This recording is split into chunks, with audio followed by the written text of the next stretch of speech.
귀한 찬양 감사합니다. 내가 주님을 기억합니다. 십자가 앞에 드리는 내 눈물이 주님을, 그 사랑을, 그 은혜를 기억합니다. 제 마음을 정말 위로하시는 하나님의 그 위로로 저는 이 시간 다가왔습니다. 귀한 찬양 감사합니다. 할렐루야. 이 시간도 이처럼 우리와 함께 하시는 하나님의 그 은혜가 여러분의 심령 가운데 충만하게 차고 넘치게 되시기를 주의 이름으로 축원합니다. 지난 주일에 우리는 사도신경의 첫 번째 고백이었던 나는 전능하신 하나님, 나의 아버지 하나님을 믿습니다 라는 고백에 대해서 함께 나눴습니다. 하나님께서 전능하시다라는 것은 어떤 의미였습니까? 우리가 가장 먼저 생각할 수 있는 것은 불가능한 일이 없으신 하나님, 못하실 일이 없으신 그 하나님, 우리의 인생 가운데 내 힘으로 어찌할 수 없는 거대한 바위 같은 문제들이 내 앞을 가로막을 때 그것을 정말 내가 생각할 수 없는 방법으로 하나님의 그 능력으로 해결해 주시는 그런 능력의 하나님, 그것이 우리에게 가장 먼저 떠오르는 하나님의 전능하심이었습니다. 그런데 그것이 하나님의 전능하심의 본질은 아니라고 말씀드렸어요. 하나님이 전능하시다라고 할 때 그 전능하심의 본질은 우리의 모든 찬양과 예배와 영광을 받으시기에 합당하신 분, 그만큼 높이 계신 하나님이시라는 뜻이었습니다. 즉 우리가 전능하신 하나님을 믿는다는 것은 그 하나님 앞에 우리의 몸가짐과 마음가짐을 구별하고 그 하나님의 말씀을 이 세상 그 누구의 말보다도 경청하고 존중하고 그 말씀대로 지켜 행하는 것, 순종하는 것, 그것이 우리가 전능하신 하나님을 믿는다는 것의 의미였습니다. 한마디로 얘기하면 하나님을 하나님으로 대접해 드리는 것, 그것이 전능하신 하나님에 담겨져 있는 아주 본질적인 의미였습니다. 그런데 그 전능하신 하나님은 또한 우리의 아버지가 되시는 하나님이시다라고 했어요. 하나님이 우리의 아버지가 되신다라는 것에는 여러 가지 의미가 담겨져 있지만 가장 중요한 것, 우리가 반드시 기억해야 되는 한 가지, 그것은 하나님이 나를 사랑하시는데 그 사랑은 조건이 없는 사랑이시다.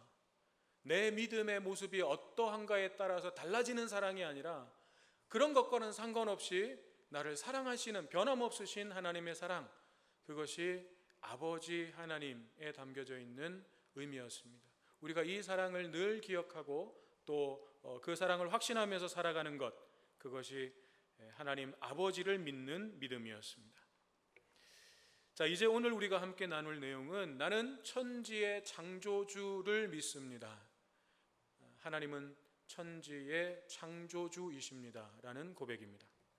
사실 이 부분은 하나님을 믿는 신앙과 믿지 않는 불신앙 사이에서 가장 첨예하게 대립하는, 부딪히는 지점이기도 해요.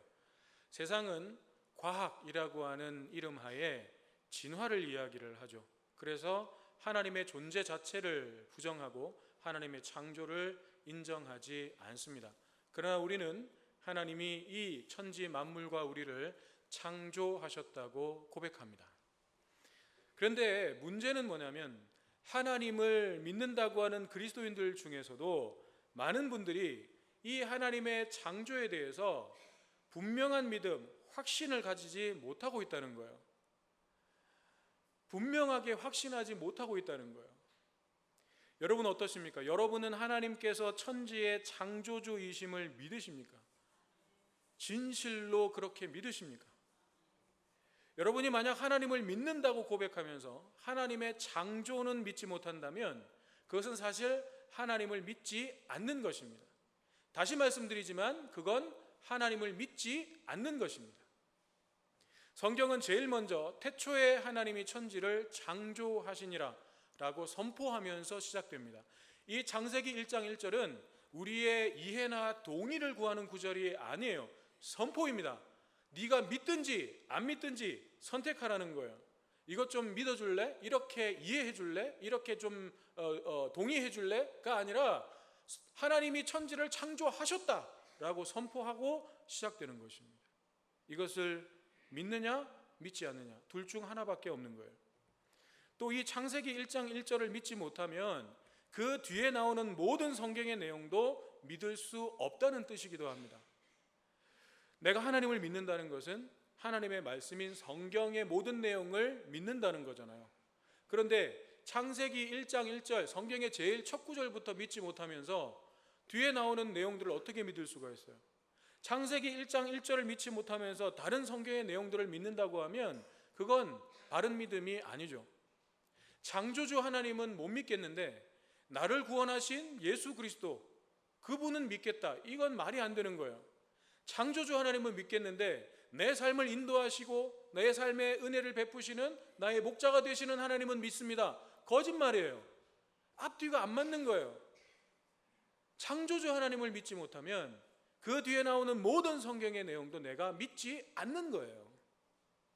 그래서 창세기 1장 1절을 내가 믿느냐 믿지 않느냐는 우리의 신앙에 있어서 너무나도 중요한 부분이라는 것입니다. 자, 그런데 이 창조냐 아니면 세상에서 말하는 진화냐, 여기에서 많은 그리스도인들이 분명히 확신 있게 대답을 못한다고 말씀을 드렸는데, 그도 그럴 것이 우리가 배워온 모든 교육과정 속에서는 하나님의 창조는 이야기하잖아요. 그건 교회에서만 배우는 거고 학교의 모든 교육과정 속에서는 진화만 배워요. 그러니까 그게 진리인 것처럼, 그것이 마치 과학적인 것처럼, 그것이 마치 진리인 것처럼, 증명된 것처럼 우리는 그렇게 늘 주입되어 왔단 말이에요. 그런데 신앙을 가지면서 하나님이 천지를 창조하셨다? 이게 잘 안 믿어지는 거예요. 안 믿어져요. 믿으려고 해도 내 안에 깊게 박혀있는 그런 진화론적 사고가 자꾸 그건 과학적이 아닌 것 같은데? 라고 의심을 품게 만드는 거죠. 그래서 확신을 갖지 못하는 거예요. 이 부분에 대해서는 제가 예전에도 한번 설명을 드린 적이 있는데 이 시간을 통해서 여러분 다시 한번 확실하게 정리를 좀 하시기를 바랍니다. 창조와 진화에 관해서 논할 때 우리는 이 한 가지 사실을 반드시 전제해야 돼요. 그게 뭐냐면 창조든 진화든 이건 증명의 문제가 아니라는 것입니다. 여러분, 하나님의 창조를 사람이 증명할 수 있습니까? 못합니다. 태초에 하나님이 천지를 창조하셨대요. 태초가 언제입니까? 그걸 사람이 어떻게 증명해요? 창조는 증명의 문제가 아닙니다. 그러면 진화는 증명이 됩니까? 진화는 증명이 되는 거예요? 아니에요. 진화도 증명의 문제가 아니에요. 왜냐하면 진화론은 출발점부터, 시작점부터가 설명이 안 되기 때문에 그래요. 대부분의 학자들은 이 우주가 폭발과 함께, 대폭발과 함께 만들어졌다고 이야기합니다. 그것을 빅뱅 이론이라고 하죠. 그러면 그들의 말처럼 이 우주가 폭발을 했다고 쳐요. 그러면 폭발을 하려면 뭔가가 있어야 되잖아요. 이 우주를 형성할 수 있는 물질이든 에너지든 시간이든 공간이든 모든 것들이 응축되고 압축되어 있는 뭔가가 폭발을 할 거 아니에요. 있어야 폭발할 거 아니에요. 그게 어디서 왔냐 이거예요. 그건 어떻게 있냐 이거예요. 그걸 과학이 증명할 수 있습니까? 그건 과학기술이 아무리 발전을 해도 증명할 수 있는 문제가 아니에요. 그래서 진화론의 출발점은 어쨌든 뭔가가 있었다 이렇게 출발하는 거예요. 어쨌든 뭔지는 모르겠는데 누가 뭘 그렇게 만들어졌는지 스스로 거기 뭐가 있게 됐는지 그건 모르겠는데 아무튼 뭔가가 있었고 그게 폭발했다. 이렇게 시작되는 게 진화론이에요. 여러분, 이게 과학적이라고 생각하십니까? 게다가 폭발을 일으킨 다음에 이토록 정교하고 질서정연한 우주가 저절로 만들어졌다는 거예요. 저는 이게 납득이 안 됐어요. 여러분, 이게 납득이 되십니까? 이 질서정연한 우주가 대폭발과 함께 저절로 만들어졌다는 거예요. 저절로 만들어졌다는 거예요. 여러분, 이게 과학적인 겁니까 이게? 저는 정말 이게 납득이 안 됐어요. 학창시절에 학교에서 이런 진화론을 배울 때에도 제가 뭐 신앙을 갖고 있기 때문에 뭐 이거 반발심에서 막 뭐 이 진화론은 아니야, 하나님을 거적하는 사탄의 이론이야, 그래서 막 진화론을 뭐 부정하려고 했던 게 아니라 저는 정말 납득이 안 됐어요. 저절로 생겨났다고? 이 엄청난 질서정연한 우주가 저절로 생겨났다고? 저는 납득이 안 됐어요. 그래서 막 선생님들한테 따져 묻고 막 싸우고 그랬어요. 그때는 질문이 허용되지 않았기 때문에 맞기도 무지하게 맞았어요. 어디서 뻘소리를 하고 있냐고 막 맞기도 많이 맞았어요. 여러분, 지구와 태양의 거리가 지금보다 조금만 가깝거나 멀어도요, 지구는 생명체가 살 수가 없어요. 딱 지금 이 거리를 유지하고 있기 때문에 지구에 생명이 사는 거예요. 게다가 지구가 스스로 돌잖아요. 이걸 자전이라고 이야기를 하죠. 그래서 낮과 밤이 생기는 거잖아요. 만약에 지구가 자전을 안 하면 한쪽은 항상 낮이고 한쪽은 항상 밤이에요. 그럼 생명이 어떻게 살아요? 그런데 얘가 지 혼자 도는 것도 모자라 가지고 태양을 중심으로 또 태양을 주위를 돌아요. 이걸 우리가 공전이라고 이야기를 하잖아요. 근데 태양 주위를 이 지구가 도는데 그냥 꼿꼿하게 서서 도는 게 아니라 23.5도를 이렇게 기울어져 가지고 돌아요. 근데 여러분, 이렇게 기울어져 가지고 도는데 안 넘어져요. 이게 지구 주위에 달이 돌면서 달이 적당한 힘으로 지구를 당겨 주니까 중심을 잡고 기울어졌는데 안 넘어지고 도는 거예요. 얘가 또 태양 주위를 돌면서 계절의 변화가 생겨요.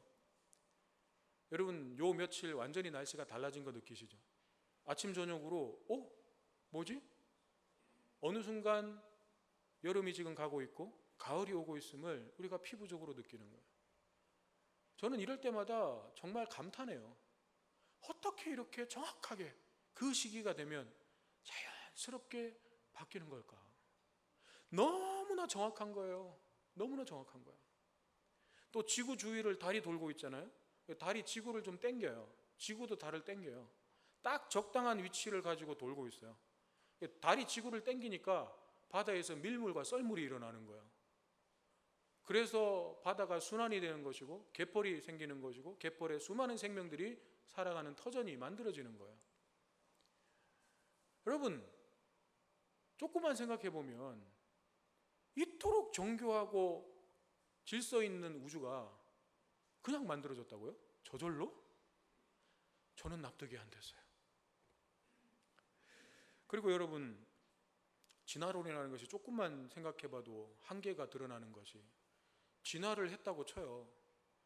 그래서 아주 작은 단백질 같은 세포가 생겼다가 거기서 좀 더 많은 세포가 있는 다세포 생물이 생겼다가 거기서 어류도 나오고 파충류도 나오고 거기서 조류도 나오고 포유류도 나오고 포유류에서 원숭이가 나오고 인간이 나오고, 그러면 여러분, 지금 이 세상에는요, 그런 진화가 계속 일어나면서 진화의 단계에 있는 모든 생명체들이요 다 뒤섞여 살아야 돼요. 예를 들면 쟤는 한 2년 정도 있으면 사람이 되는 유인원, 걔도 있어야 돼요. 그렇잖아요. 그래서 한 2년 있으면 얘는 사람이 될 거야. 쟤는 한 10년 정도 있으면 이제 포유류가 될 거예요. 그런 모든 단계의 생명체들이 이 세상에는 가득 차 있어야 돼요. 그런데 왜 이처럼 다양한 종들이 지금의 그 모습이 완성된 모습인 것처럼 더 이상의 진화가 없습니까? 코끼리는 코끼리대로, 호랑이는 호랑이대로. 그러면 그 다음 진화가, 지금까지 데이터가 그렇게 과학자들이 연구 결과를 토대로 해서 진화의 단계들이 설명이 되어 왔다면 앞으로의 진화도 단계가 이제 이렇게 갈 거다라고 예측이 돼야 될 거 아니에요. 그럼 호랑이는 그 다음 단계의 모습은 뭐예요? 누가 그걸 얘기를 해요? 사람의 그 다음 단계의 진화 모습은 뭐예요? 누가 그걸 설명해요? 어떤 과학자는 사람이 먼 미래에는 머리는 되게 크고 몸은 작은 그런 인류로 진화해 갈 거다, 그렇게 이야기를 하는 사람도 있어요. 만약에 그 말이 진짜라면 여러분, 저는 진화의 단계에 들어선 종족이에요. 웃으면 안 되는 분들이 웃으시는 것 같은데. 저는 머리도 크고 몸도 크니까 아직 완전한 진화는 아니에요. 여기서 이제 제 후손들이 막 이제 생겨나면 걔네는 점점 머리는 더 커지고 몸은 작아지는 그런 종족이 이제 나오기 시작하겠죠. 말도 안 되는 소리를 하고 있어요. 조금만 생각해봐도 진화론이라는 것이 얼마나 많은 허점과 한계를 가지고 있는 것인지를 우리가 볼 수 있어요. 그런데 사람들은 진화론이 마치 증명된 것처럼, 그것이 진리인 것처럼 그렇게 믿으면서 살아가는 거예요. 그게 이유가 뭐냐면요, 정말로 그걸 연구하는 과학자들은 자기 나름대로의 데이터와 증거를 가지고 그게 정말 확실하다고 믿고 사는 분들도 계시겠죠. 그런데 대부분 그런 어떤 과학적 지식이 그렇게 많지 않은 분들은 그걸 왜 그렇게 믿냐면 다른 마음이 아니에요. 로마서 1장 28절의 말씀처럼 마음에 하나님 두기를 싫어하는 인간의 교만이에요. 하나님을 두기 싫어해요. 인간은 본능적으로 우리 안에 있는 죄성 때문에 내가 하나님이 되어야 되는데 뭔가 나보다 더 절대적 존재가 있으면 안 돼요. 내가 왕이 되고 내가 주인이에요. 그래서 하나님이 있으면 안 돼요. 그래서 하나님이 없을 그런 근거가 있어야 되는 거예요. 그래서 진화론이 뭐 그렇게 허점이 많고 한계가 있음에도 불구하고 이게 맞다, 이게 과학적이다 라고 신봉하면서 살아가는 거예요. 또 시편 14편 1절의 말씀처럼 어리석은 자는 그의 마음에 이르기를 하나님은 없다 하는도다 말씀하신 것처럼 인간의 어리석음이에요. 내 아주 얕은 지식, 한 치 앞도 내다볼 수 없는 내 능력 가지고 무한하신 하나님을 판단하려고 하는 인간의 어리석음인 것이에요. 그렇습니다. 창조든 진화든 이건 증명의 문제가 아니라 내가 뭘 믿고 살아갈 건지에 대한 믿음의 문제예요. 진화도 믿음의 문제예요. 그게 무슨 과학적인 게 아니라 믿음의 문제이고, 이 세계를 어떻게 바라볼 것이냐, 내 인생을 어떻게 바라볼 것이냐, 세계관과 인생관의 문제라는 것입니다. 이걸 우리가 잊으면 안 돼요. 그래서 여러분 늘 창조냐 진화냐 이 문제에서는 이 사실을 기억하셔야 돼요. 이건 증명의 문제가 아니라 내가 뭘 믿고 살아갈 것인지에 대한 가치관, 세계관, 인생관에 관한 문제다. 그러면 먼저 진화론에 담긴 세계관, 인생관은 뭐냐?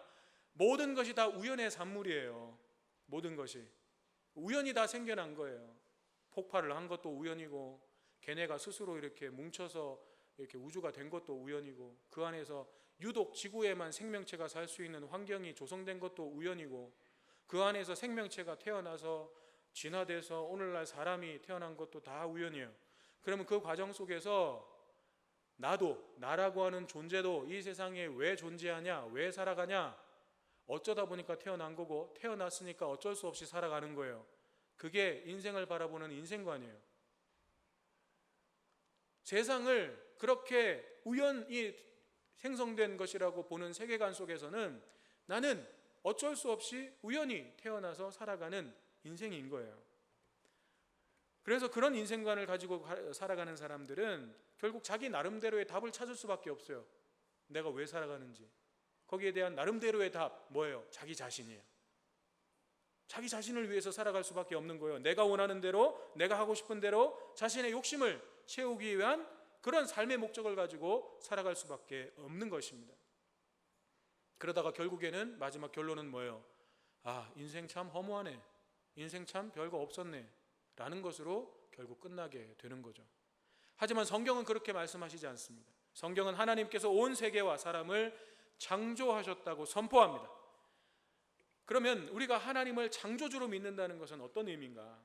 여기에도 많은 이야기를 할 수 있지만 오늘 저는 두 가지만 말씀드리려고 합니다. 첫째는 하나님을 우리가 창조주로 믿는다는 것은 그분이 우리의 삶을 향한 뜻과 계획을 가지고 계시다는 것을 믿는 거예요. 하나님이 내 인생을 향한 뜻과 계획을 가지고 계신다, 이걸 믿는 것이 창조주 하나님을 믿는 신앙이에요. 우리는 이 세상에 우연히 존재하게 된 사람들이 아니에요. 하나님께서 우리를 통해서 이루시고 싶으신 뜻이 있으셔서 이 땅에 보내셨고 이 자리에 있게 하신 것입니다. 그리고 그 뜻을 이루시기 위해서 세밀한 계획들을 가지고 계시고 또 그 계획들을 이루시기 위해 우리를 인도해 가십니다. 에베소서 2장 10절은 이렇게 말씀해요. 우리는 그가 만드신 바라 그리스도 예수 안에서 선한 일을 위하여 지으심을 받은 자니 이 일은 하나님이 전에 예비하사 우리로 그 가운데서 행하게 하려 하심이니라. 우리는 하나님의 선한 일을 위하여 지음을 받았고, 하나님께서는 그 일을 우리가 이 세상에 존재하기 전부터 예비하셨고 계획하셨고 우리가 그 일을 행할 수 있도록 인도하신다는 것입니다. 그러므로 우리가 그것을 믿고 그 하나님의 인도하심과 그 뜻과 계획에 따라서 살아갈 때에 우리는 복되고 가장 복되고 형통한 삶을 살게 되는 것입니다. 성경은 계속해서 이것을 우리에게 말씀하고 있는 것입니다. 그러면 그 하나님의 뜻을 우리가 어떻게 알 수 있습니까? 그것을 알려주신 책이 바로 하나님의 말씀 성경이죠. 하나님은 그 뜻과 계획하심을 이 성경 말씀을 통해서 우리에게 알려주셨어요. 우리가 무엇을 위해서 살아야 되는지, 어떻게 살아야 되는지, 하나님께서 우리의 삶을 어떻게 인도해 가시는지, 이런 것들을 성경 말씀을 통해서 알려주십니다. 그래서 성경은 한마디로 인생 사용 설명서예요. 우리의 인생을 어떻게 사용해야 되는지에 대한 설명서가 하나님이 우리에게 주신 성경이에요. 하나님이 창조주시니까 만들어 놓고 그냥 손 놓고 계신 분이 아니라 설명서를 주신 거예요. 야, 인생은 이렇게 살아야 된다 라고 설명서를 주신 거예요. 우리가 물건을 하나 사더라도 이 물건을 어떻게 사용해야 되는지 사용법을 읽어보고 유의사항을 읽어보고, 그래서 그것을 사용해야 고장나지 않고 오래 사용할 수가 있습니다. 그런데 그거 내가 다 알아, 그러면서 자기가 막 조립을 하다 보면 뭐가 하나 빠져요. 나사가 하나 빠지든지 부품이 하나 빠지든지, 그럼 또 다 풀고 다시 조립해야 돼요. 그거 내가 다 알아. 그리고 자기 마음대로 사용하다 보면 결국 처음에는 잘 작동되는 것 같죠. 얼마 못 가서 고장나고 망가지게 되는 것입니다. 우리의 인생도 마찬가지예요. 내 마음대로 살아가도 아무 문제 없는 것 같아요. 하나님 없이 살아도 전혀 문제 없이 살아갈 수 있는 것 같습니다. 아니, 오히려 잘 사는 것 같아요. 그렇지만 결국에는 고장나고 망가지게 되어 있습니다. 왜냐하면 하나님이 만드셨기 때문에 그렇습니다. 하나님은 당신의 자녀들이 행복하기를 원하십니다. 정말 우리가 이 세상에서 하나님께서 주시는 은혜와 복을 누리며 행복하게 살기를 원하십니다. 하나님은 우리에게 복을 주기를 원하시는 분이세요. 그래서 창세기 1장에도 보면 모든 생명들과 사람을 창조하시고 하나님께서 제일 먼저 하신 것이 그들에게 복을 주시며, 우리가 이 하나님의 복을 자꾸 다른 걸로 오해해서 그렇지, 하나님은 정말 우리에게 복을 주기를 원하시고 우리에게 행복한 삶을 주기를 원하십니다.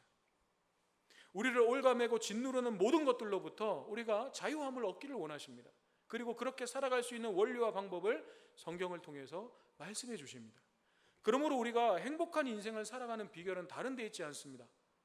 하나님이 나의 창조주이시고 나를 향한 하나님의 선한 뜻과 계획이 있다는 것을 믿고 그 하나님의 말씀에 귀를 기울이는 거예요. 우리에게 주신 인생 사용 설명서, 성경 말씀을 배우고 아는 일에 열심을 다하는 것입니다. 그래서 그 말씀대로, 가르쳐 주신 대로 지켜 행하고 순종하는 거예요. 그러면 우리가 정말 하나님이 주시는 복과 은혜를 누리면서 살아갈 수가 있는 것입니다. 그럴 때 우리는 내가 살아가는 이유를 알게 되는 거예요. 여러분, 세상에 많은 사람들이 정말 자기가 오르고 싶은 그곳 올랐어요. 내가 가지고 싶었던 것들 가졌어요. 우리가 보기에는 그런 사람들이 그 자리에 올랐으면서도, 그걸 가졌으면서도 스스로 목숨을 끊고 인생을 허무하다고 이야기하고 나는 행복하지 않다고 이야기하는 모습들을 보지 않습니까? 왜 그런 거예요? 그게 인생의 답인 줄 알고 달려왔어요. 앞만 보고 그걸 잡기 위해서, 혹은 거기에 오르기 위해서 앞만 보고 달려왔어요. 그래서 실제로 거기에 올랐는데, 그것을 잡아봤는데 그게 답이 아니더라는 거죠. 그게 내 인생에 만족을 주지 않더라는 거예요. 그게 내 인생의 목적이 아니었다는 걸 그때 보니까 알겠는 거예요. 그런데 어떻게 해요? 시간은 너무 많이 지났어요. 되돌릴 수가 없어요. 그러니 허무하다 라고 인생이 끝나는 거죠. 그렇지만 우리는 그렇지 않습니다. 우리가 하나님의 말씀대로 그 안에서 살아갈 때에 우리는 내가 살아가는 이유를 알게 돼요. 내가 달려가야 할 목적지가 어딘지를 알게 돼요. 그래서 정말 진짜 살아있는 삶을 살 수 있게 되는 거예요. 여러분, 내가 살아가야 될 이유, 그 이유를 발견하는 사람이 진짜 행복한 사람이에요. 내가 무엇을 위해서 살아야 되는지 내 인생의 목적지를 아는 사람이 정말 행복한 사람이에요. 두 번째로, 하나님을 창조주로 믿는다는 것은 하나님만이 나의 삶을 온전히 치유하시고 회복시키실 수 있는 분임을 믿는 거예요. 그분만이 우리를 치유하시고 회복시킬 수 있어요. 여러분, 자동차를 제일 잘하는 사람이 누구겠습니까? 자동차를 설계하고 만든 사람이 제일 잘 알아요. 그 자동차의 장점과 단점을 알고요, 그 자동차를 어떻게 운행을 해야 최고의 성능을 발휘하게 할 수 있는지를 만든 사람이 제일 잘 알아요. 그래서 문제가 생기고 고장이 나도 만든 사람이 제일 잘 진단하고 또 고칠 수 있는 거예요. 마찬가지로 우리 자신에 대해서, 우리의 인생에 대해서 가장 잘 아는 분이 누구이겠습니까? 나를 지으시고 내 인생을 계획하신 창조주 하나님이 가장 잘 아시는 거예요. 근데 여러분, 우리는 어디서 답을 찾고 있습니까? 우리의 인생에 문제가 생겼을 때, 고장이 났을 때, 여러분 그 답을 찾기 위해서 어디로 가십니까? 어디에서 답을 찾고 계십니까? 내가 정말 창조주이신 하나님을 믿는다면 나는 하나님 안에서 답을 찾으려고 몸부림치고 씨름해야 돼요.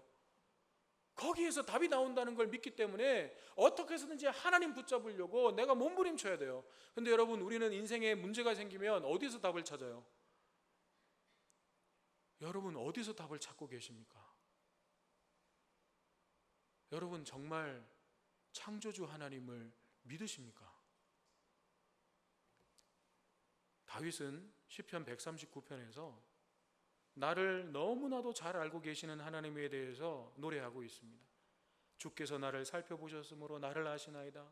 내가 앉고 일어섬을 아시고 멀리서도 나의 모든 생각들을 아십니다. 나의 모든 길과 내가 눕는 것을 살펴보셨으므로 나의 모든 행위를 하나님께서 아십니다. 다윗은 그렇게 고백하고 있어요. 예수님께서도 마태복음 10장 30절에서 하나님은 너희의 머리털까지 세신 분이라고 말씀하셨습니다. 우리의 모든 것을 속속들이 가장 잘 아시는 분이 하나님이시라는 거예요. 그렇다면 여러분, 오늘날과 같이 앞이 보이지 않고 막막하고 답답한 상황 속에서 정말 주저앉아 있을 수밖에 없는 우리를 다시 일으켜 세워주실 수 있는 분, 다시 회복시키실 수 있는, 내 삶을 다시 회복시키실 수 있는 분 누구이겠습니까? 상실감, 허탈감, 우울감, 무력감, 자괴감, 이런 어두운 감정들 속에서 병들어 있는 우리를 치료하실 수 있는 분이 누구이겠습니까? 수많은 관계들 속에서 이리 찢기고 저리 찢기고 골마 터진 그 상처들을 안아주시고 치료해 주실 수 있는, 회복시켜 주실 수 있는 분이 누구이겠습니까? 나를 창조하신 하나님만이 온전하게 치료하시고 회복시켜 주실 수 있습니다. 그분만이 내 인생을 다시 일으켜 세워주실 수 있는 것입니다. 출애굽기 15장 26절에서 하나님은 이렇게 말씀하십니다. 너희가 너희 하나님 나 여호와의 말을 들어 순종하고 내가 보기에 의를 행하며 내 계명에 귀를 기울이며 내 모든 규례를 지키면 내가 애굽 사람에게 내린 모든 질병 중 하나도 너희에게 내리지 아니하리니 나는 너희를 치료하는 여호와임이니라. 또 말라기 4장 2절에서는 이렇게 말씀하십니다. 내 이름을 경외하는 너희에게는 공의로운 해가 떠올라서 치료하는 광선을 비추리니 너희가 나가서 외양간에서 나온 송아지같이 뛰리라. 하나님은 우리를 치료하시는 하나님이시라고 분명하게 말씀하고 있습니다. 여기에서 치료라고 하는 것은 단순히 병을 치료해 주시고 고쳐주시는 그런 의미만이 아니라 우리의 삶의 모든 영역에서 병들고 무너져 있는 곳을 치유하시고 다시 일으켜 세워 회복시켜 주신다는 의미예요. 그런데 전제 조건이 있습니다. 아무나 그렇게 해주신다는 게 아니에요. 하나님의 말씀에 순종하고 그 계명을 지켜 행하는 자에게, 다시 말해서 여호와 하나님을 경외하는 삶을 살아가는 자에게 하나님은 치료하시는 하나님이 되어주시겠다고 약속해 주십니다. 내가 창조주 하나님을 믿는다는 것은 그분이 내 삶의 치료자가 되심을 믿는 것입니다. 그리고 그분께 나를 맡겨드리는 것입니다. 사랑하는 여러분, 여러분은 천지의 창조주이신 하나님을 믿으십니까? 그렇다면 그분이 여러분의 삶을 향한 선한 뜻과 계획을 가지고 계심을 믿으시기 바랍니다. 말씀을 통해서 그것을 발견하시고 하나님께서 가르쳐주시는 그 길로 정말 용기 있게 한번 걸어가 보시기를 바랍니다. 우리를 위해서 일하시고 역사하고 계시는 살아계신 하나님을 만나게 될 것입니다. 우리의 삶을 치유하시고 회복시키시는 그 놀라운 은혜를 경험하게 될 것입니다. 나는 천지의 창조주 하나님을 믿습니다. 이 고백으로 이 한 주간도 승리하는 저와 여러분 되시기를 주님의 이름으로 축원합니다. 주시는 말씀 마음에 새기면서 함께 찬양드리기를 원합니다. 주님만 바라볼 때 우리의 삶에 소망이 있습니다. 주님만 바라볼 때, 나를 지으신, 나를 창조하신 주님만 바라볼 때 내 인생의 답이 거기에 있습니다. 우리 그 하나님을 마음 다해 찬양하기를 원합니다.